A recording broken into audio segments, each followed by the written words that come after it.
एक बात तुमने नोटिस की है, कुछ लोग ऐसे होते हैं जो दिखने में एकदम एवरेज होते हैं, जिनका बैकग्राउंड भी नॉर्मल होता है, लेकिन जब वो बोलते हैं तो सब उनकी बात मानते हैं। कॉलेज में प्रोफेसर्स उन्हें फेवर करते हैं, दोस्तों के ग्रुप में उनकी चलती है और कोई उनसे फालतू नहीं बोलता। तुम सही होते हो पर लोग तुम्हें इग्नोर कर देते हैं और तुम्हें समझ नहीं आता प्रॉब्लम तुम्हारी नॉलेज में है या तुम्हारी प्रेजेंस में। तुम्हें लगता है कि शायद दुनिया फेयर नहीं है। सच बताऊं, दुनिया फेयर है ही नहीं। ये दुनिया लॉजिक से नहीं चलती, ये दुनिया साइकोलॉजी से चलती है। जिन लोगों की सब सुनते हैं उन्हें कोई जादू नहीं आता। उन्हें बस इंसान के दिमाग के वो ग्लिचेस पता है जिन्हें हैक करके वो किसी से भी अपना काम निकलवा लेते हैं। आज मैं तुम्हें ह्यूमन साइकोलॉजी की 3 ऐसी ट्रिक्स बताने वाला हूं जो तुम्हें किसी स्कूल या किताब में नहीं मिलेंगे। ये वही प्रिंसिपल्स हैं जो प्रोफेशनल नेगोशिएटर्स और मीडिएटर्स यूज करते हैं जब उन्हें बिना लड़ाई के सिचुएशन कंट्रोल करनी होती है। इन्हें सीखने के बाद तुम बिना लड़े, बिना आवाज उठाए लोगों के दिमाग को कंट्रोल कर पाओगे। ध्यान से सुनो। Trick 1, the burden shift. मान लो तुम्हारा बॉस या कॉलेज का कोई सीनियर या तुम्हारा कोई दोस्त तुम्हें कोई ऐसा काम देता है जो अनफेयर है या वो तुम पर कोई फालतू का प्रेशर डाल रहा है। नॉर्मल लोग यहाँ 2 गलतियां करते हैं, या तो वो डर कर बोल देते हैं ठीक है मैं कर दूंगा, या फिर वो लड़ने लगते हैं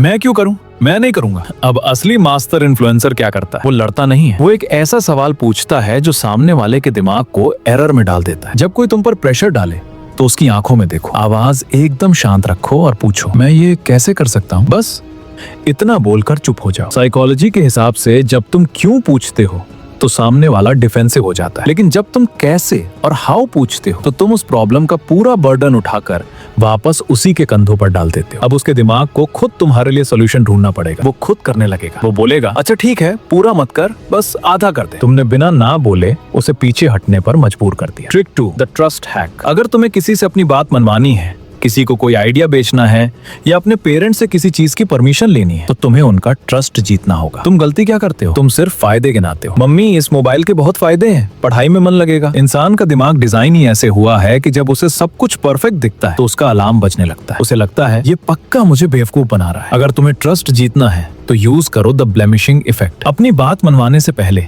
खुद अपनी एक छोटी सी कमी या नुकसान बता दो। बोलो मम्मी फोन अभी लेना जरूरी नहीं है, पुराने से भी काम चल रहा है, लेकिन ऑनलाइन क्लासेस और पीडीएफ्स उसमें सही से नहीं खुलते। बूम, जैसे ही तुमने खुद अपनी कमी बताई सामने वाले का डिफेंस सिस्टम तुरंत गिर जाता है। उसे लगता है ये इंसान इतना ईमानदार है कि ये खुद नुकसान बता रहा है। अब इसके बाद तुम जो भी लेकिन लगाकर बोलोगे वो उसे 100% सच मानेगा और तुम्हारी बात मान लेगा। परफेक्ट दिखने की कोशिश मत करो, एक छोटी सी नेगेटिव बात बोलो और बड़ी सी हाँ लेकर निकल जाओ। Trick 3, the predator silence. अब आते हैं तीसरी ट्रिक। तुमने YouTube पर हंड्रेड्स ऑफ वीडियोस देखी होंगी जहां ज्ञान दिया जाता है साइलेंस इज पावर। जब कोई तुमसे बहस करे तो चुप रहो। लेकिन एक कड़वा सच बोलूं, मैक्सिमम कॉन्सेप्ट सेम होते हैं लेकिन उसे करने का तरीका सब कुछ बदल देता है। जब तुम असल जिंदगी में चुप होते हो ना तो तुम पावरफुल नहीं दिखते, तुम डरे हुए दिखते हो। सामने वाले को लगता है तुम्हारी फट गई है, तुम्हारे पास बोलने को कुछ नहीं है। तुम चुप हो जाते हो लेकिन तुम्हारी आंखें नीचे होती, तुम्हारे कंधे झुके होते हैं और तुम नर्वस दिखते हो। ये साइलेंस नहीं, ये पैनिक है। असली साइलेंस कैसे यूज करते हैं? ध्यान से सुनो। मान लो कोई तुम पर चिल्ला रहा है, तुम्हारा मजाक उड़ा रहा है या तुमसे झूठ बोल रहा है। तुम्हें चुप रहना है लेकिन एक प्रेडेटर की तरह। अपने कंधे रिलैक्स करो, अपनी सांसें एकदम स्लो कर दो और उसकी आंखों में नहीं, उसकी दोनों आंखों के बीच उसके माथे पर देखो और 5 सेकंड तक पलक मत झपकाओ, एकदम स्टिल, चेहरे पर कोई एक्सप्रेशन नहीं। इंसान ऑकवर्ड साइलेंस सह नहीं पाता। जब आप कामली रुकते हो सामने वाला खुद एक्सप्लेन करना शुरू कर देता है और वहीं से कंट्रोल शिफ्ट होता है। चुप रहना कोई बड़ी बात नहीं है, खौफ के साथ। अब तुमने 3 साइकोलॉजिकल ट्रिक्स सीख लिए।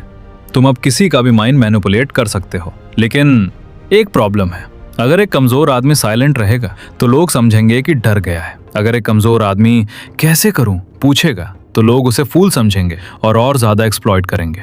मतलब ये सब ट्रिक्स तभी काम करती हैं जब लोग तुम्हारे अंदर कैपेबिलिटी देखें। तुम्हारे पास ऑप्शन होना चाहिए वायलेंस का, बट तुम उसे इंटेंशनली कंट्रोल करते हो। जॉर्डन पीटरसन कहते हैं, अ harmless man is not a good man, a good man is a very dangerous man who has that under voluntary control। तो सवाल ये है, डेंजरस कैसे बनो? Physically strong, financially capable, mentally sharp, ऐसे कि जब तुम साइलेंट रहो तो लोग डरें, जब तुम बात करो तो लोग सुने। वो ब्लूप्रिंट मैंने इस वीडियो में दिया है। स्क्रीन पे वीडियो आ जाएगी, क्लिक करो और डेंजरस बनो। क्योंकि वीक लोग साइकोलॉजी ट्रिक्स नहीं यूज कर सकते, वीक लोग सिर्फ मैनिपुलेट होते हैं। जय हिंद।